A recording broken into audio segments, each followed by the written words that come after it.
Bom dia, boa tarde, boa noite, buongiorno, buonasera, dzień dobry, dobry wieczór i Katila. And good morning, good afternoon, good evening, and good night, wherever you may be. Jay Slater case part two of what I just started. Then it got cut off. I don't know what happened. Camera and audio just cut off. And we're going through the acquittal of Mo Durba and his 7 co-accused in the court in Spain. And I got to the point where I was saying two things. The length of time that the prosecutors went back to, 25 years of investigation for this court, was too long, and the evidence produced was not sufficiently convincing for the case to continue. But I wanted to get on to the part here in part two. I want to get on to the part of the specifics of why this case fell apart, and that is truly fascinating. So, as we have a look at what it says here in Diario de Avisos, it says, El tribunal describe un devastador panorama probatorio, a devastating landscape of evidence, con testigos que no recordaban, this is important, witnesses that could not remember los hechos, the facts, declaraciones imprecisas, imprecise statements y una capacidad, perdón, y una incapacidad, an inability generalizada in general para concretar la participación de los acusados en los supuestos delitos. So there was just this inability to nail down, if you like, the specific participation of the accused in the supposed crimes. That is where the heart of the problem was. Irregular and insufficient testimony being produced. We go on. Además, la sentencia incide en que buena parte de la acusación se apoyaba en atestados policiales y testimonios que no pudieron sostenerse en el juicio oral. This is fascinating because now it turns to the actual police evidence as well. And in the case of the police, their testimony and their evidence fell apart. It just couldn't stand up in court.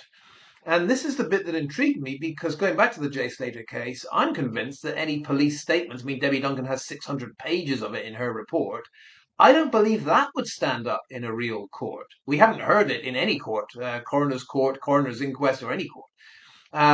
But here we have it, the atestados policiales y testimonios, those police witnesses and witness statements, just couldn't stand up in el juicio oral, in orally in court. Bien por la falta de memoria de los agentes, yeah, could well be because of amnesia, falta de memoria, the lack of memory of the police officers, or por la ausencia de datos concretos, or because of the absence of concrete information, concrete facts. So there again, an absolute failure from the police to be able to bring to court what they needed for a successful case. And contradictions aplenty, it mentions.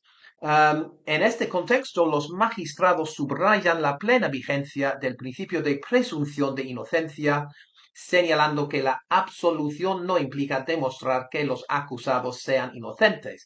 This is important because it's stressing here that the case had to be thrown out, but there is the principle of the presumption of innocence. Yes, legally, one has to presume innocence here. But the court points out that this absolution does not imply that the accused were innocent. Yeah. Sino constatar que no se ha probado su culpabilidad. It just means that their guilt hasn't been proven. Más allá de toda duda razonable, beyond a reasonable doubt. And that is always the way in court, internationally it seems, that you have to get an accusation beyond a reasonable doubt. And with the time delay and the very, very shaky testimony, even from police officers over 25, 26 years, it seems that it just couldn't go ahead. And, that's the problem here. That is very much the problem. So rather than it being a not guilty verdict, it is we can't go ahead with the case. And I think that is obviously a big difference there. Uh, yeah, it goes on with a few more details here. El paso del tiempo, the passage of time, ha hecho prácticamente imposible, made it practically impossible, reconstruir los hechos, to reconstruct the facts con fiabilidad, with confidence. ¿Ya? Y ha terminado condicionando el desenlace absolutorio. And so, it just could not stand up in court. Now, the last part of this, la sentencia no es firme y contra ella cabe interponer recurso de casación ante el Tribunal Supremo. Recurso de casación, there is the possibility of an appeal going to what is effectively the Supreme Court. And so this could drag on. I don't see it happening that way, but possibly an appeal. Now then, where this is good news and bad news. Let's first of all deal with the bad news. The bad news is, of course, that Mo Durba is back, and he's already given interviews saying that all those that celebrated his incarceration and this trial, he says he will be dealing with them. He obviously is not happy at all that there was a whole contingent in Tenerife that were, as he says, raising their champagne glasses when Mo Durba was put behind bars. So Mo Durba's coming out fighting. He's also demanding compensation for all his losses over this 25-year period of time. But what I find interesting in that is when he's saying that those that effectively celebrated his demise or his downfall, they will, I mean, he's basically said they'll regret it. There will be a consequence to this. I think, unfortunately, we might see an uptick in what is already a lot of criminal behavior in Tenerife. There might be more gangland attacks, reprisals, etc., etc. I also find it interesting that what I think we see in the Jay Slater case, we've seen in this Mo Durba case, even though the Mo Durba case is massive. The Jay Slater case is, just a blip on the police radar, if you like. But it was fascinating to read that the police testimony itself didn't stand up in court. And I keep thinking, I wonder how many pages of that 600-page report that Debbie received, if it were in a court. Like I say, we haven't been to court. There's been no court case. Nothing in the inquest touched what the Guardia Civil had to say. There has been no police statement or report that's been held up in court for examination. But I'm convinced if it did happen, the same thing in the Mo Durba case would happen with the Jay Slater case. It would just all fall apart. I think we would find that, for example, the Guardia Civil photo of where Jay's body was found could not actually be proven. I think the statements of the Guardia Civil that were involved in finding Jay, I don't think their statements would stand up in court. If it happened in the Mo Durba case, why would we assume it wouldn't happen in something like the Jay Slater case? And it's also interesting that Mo Durba, in an interview afterwards, and I'll put a link to that too, because he's already been interviewed, he's already come out fighting. He's already accused the police themselves of being corrupt. And it's, in a way, what Mo Durba is saying is it's because of police corruption that his case went ahead. And it's because of police corruption that all of this has transpired, that he himself, obviously he's saying he himself hasn't done anything wrong. The wrongdoing here is the corrupt police and authorities that are trying to nail him when it's others, a whole bunch of others he's saying are out there doing the criminal stuff. Also, very, very interesting that when we look at the Jay Slater case, we have a number of written statements that to us don't add up. Those of us that have tried to look at the background to the Jay Slater case, and we keep going back to what was said in the inquest, these written statements from Ofelia, Ramon, Juan Diaz. There was nothing from Roman, but I would imagine Roman has said something, and it could well be in the 600 pages that Debbie has. I'm absolutely sure that in a proper court, in a real criminal court, if those statements by Ophelia and co. were analysed with Ophelia taking the stand, with Ramon, well, Ramon's dead, with Juan Diaz taking the stand, with any of those people faced with what they said and questioned, I don't see how those statements would stand up. In fact, call me conspiratorial, but I believe Coroner Adderley decided that those Spanish witnesses would not appear, whether it be in person, whether it be by video link. He decided they would not appear because there was a very strong chance that their statements from back when Jay disappeared, in the fullness of time, just would not stand up. That anyone, whether it be Warren, whether it be a barrister, actually questioning these Spanish witnesses, it would all be blown apart. It would all be revealed that this is all nonsense. And I want to remind you of one thing with Coroner Adderley.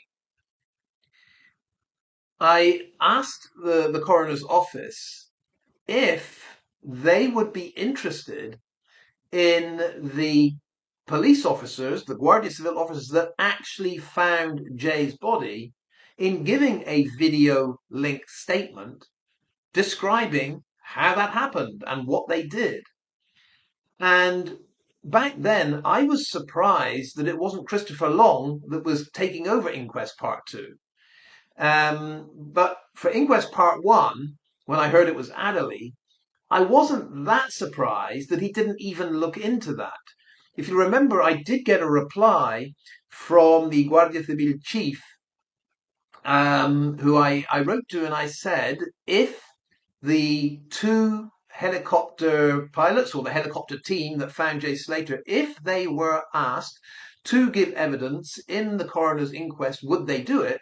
And he replied, yes, if that is the judicial order in the UK, if that is what is required in the UK, that was the word required, that those helicopter pilots and the team that actually retrieved Jay's body would be available to give testimony. And I thought that was a wonderful breakthrough. Of course, naive in the early days, I thought, surely Adderley or the coroner's office is going to say, well, thank you very much. That's brilliant. We will be in touch with them, and at the appropriate moment, we will ask them to describe what happened when they found Jay's body. Imagine my surprise when it turned out Adderley had no interest in that whatsoever.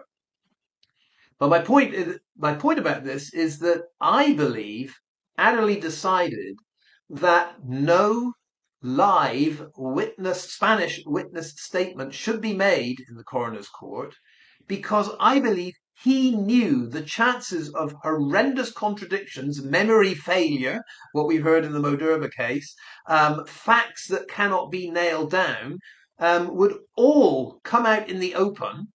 And of course, there are moments the coroner can't control in his courtroom. When a question is put out there, and an answer comes back and then is translated, the coroner at that point is just sitting there hoping to God above that what he hears fits his agenda. The coroner, in this case, Adderley's agenda, I believe, was accident, accident, accident. But if there are horrendous inconsistencies, memory failures and contradictions, the whole thing falls apart. So without going on too long about this, what I want to say is what we saw, I think, in that Moderba acquittal would have happened, I am absolutely convinced, in the inquest or in a court of law, had actual witness statements been analysed and actual witnesses being questioned, no doubt about it. Where do I see this as some kind of good news? I know this sounds a little bit odd, But now that the Mo Durba case has gone, let's assume there's no appeal. Yeah, let's assume there's no appeal. The Mo Durba case is gone. It's over. I believe that now opens the way for the Guardia Civil, the good guys in the Guardia Civil in Tenerife, to start looking into any of these players. It could be, for example, just saying, for example, maybe the owners, the managers of Papagayos, these cannabis cafes, a lot of them being closed down, but a lot of those guys that had links to Durba. It could open the way for the smaller fry now to be examined and maybe charges brought there. It could well be, I don't know, but it often is the case, that as you're building your case against the big cheese, you kind of ignore the charges against the lower downs because you really are focused on nailing the big guy.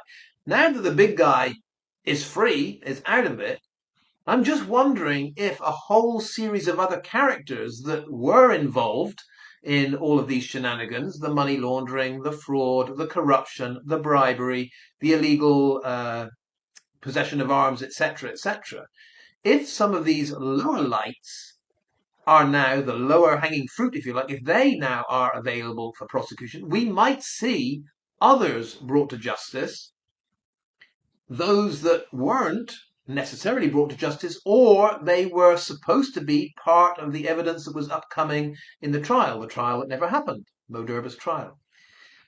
I'm actually looking at this fairly positively. Negatively in the sense I think there could well be another crime wave coming to Tenerife, heavens above.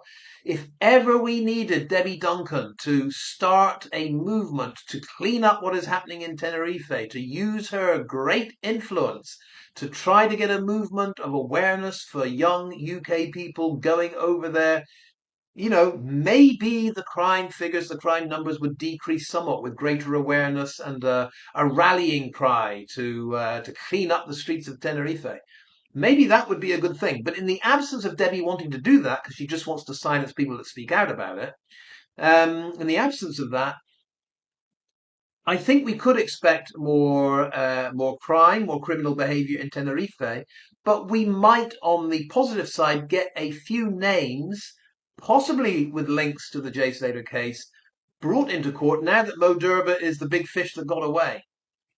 Maybe there'll be a fishing expedition of some lower hanging fruit that might actually bring some information on what was happening in the background when Jay Slater went missing and died. All right, I'll leave it there. That's the end of part two. I've got a feeling there'll be some follow-up stuff. Like I say, if you want to trawl through the Mo Durba interview and see what he has to say, if you want to trawl through that Diario de Avisos article and look at it yourself, do that. But yeah, many thanks to Noah for keeping an eye on this situation. Like I say, I think it is bad news that Durba has escaped justice. I mean, I am 99% convinced the guy is a crook.